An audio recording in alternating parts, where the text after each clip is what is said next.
په پکتیا کې د روانو جګړو له امله د بشري ناورین ویره رامنځته شوې ده او زرګونه کورنۍ له خپلو سیمو څخه بېځایه شوي دي. د دغه ولایت مدني فعالینو په یوه خبري غونډه کې د خبرو پر مهال ویلي چې په وروستیو ورځو کې په دغه ولایت کې د جګړو له امله شاوخوا 3000 کورنۍ بېځایه شوي دي چې بیړنیو مرستو ته اړتیا لري. په پکتیا ولایت کې جګړه شدیده شوې ده. تاسو یقین وکړئ له ولسوالونو نه ډېرې کډې راغلي دي، په کلیو ګرځي، جویونه نه پیدا کېږي.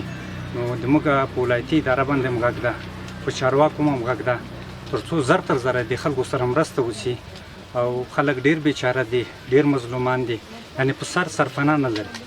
د دوی په خبره دغه کورنیو ته تر دې دمه هیڅ کورني او بهرني مرستندویه بنسټ مرستې نه دي رسولې. دوی وایي د دې احتمال شته چې د لوږې او امکاناتو د نه موجودیت له امله بشري ناورین رامنځته شي. د یوه میاشت تقریبا یوه میاشت کېږي چې په پکتیا کې په تېره په زرمت ولسوالۍ کې او نږدې ولسوالیو کې سخت جنګ روان ده او په زرګونو کډې مرکز ته راغلي دي او لاره روانې دي. خلک موټرو کې ګرځي، کورونه پیدا کېږي، کورونه نه پیدا کېږي. نو دولت څخه او هغه مرستندویو ادارو څخه غوښتنه ده چې خلکو سره په وخت مرستې وکړي. که مرسته ونه شي نو خلک له لوی ناورین سره مخ کېږي.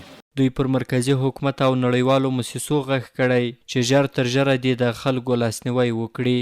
زرمت، روحاني بابا، احمد ابا، سیدکرم، میرزاکا او ایوب ځاځي او د مرکز په ځینو سیمو کې ډېرې کورنۍ له خپلو کورونو بېځایه شوي دي.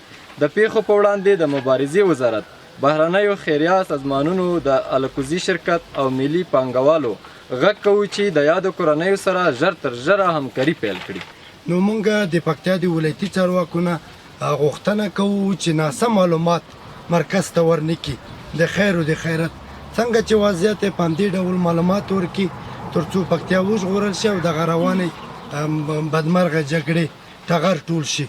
د یادونې وړ ده چې د پکتیا په ځینو ولسوالیو کې جګړو زور اخیستی او یو شمېر ولسوالیو لارې یې تړل شوي دي چې خلک یې له سختو ستونزو سره مخ دي. په دې وروستیو کې په ټول هیواد کې جګړې زیاتې شوي دي او زرګونه خلک یې له امله د کورونو پرېښودو ته اړ شوي دي چې اوس مهال بیړنیو مرستو ته اړتیا لري.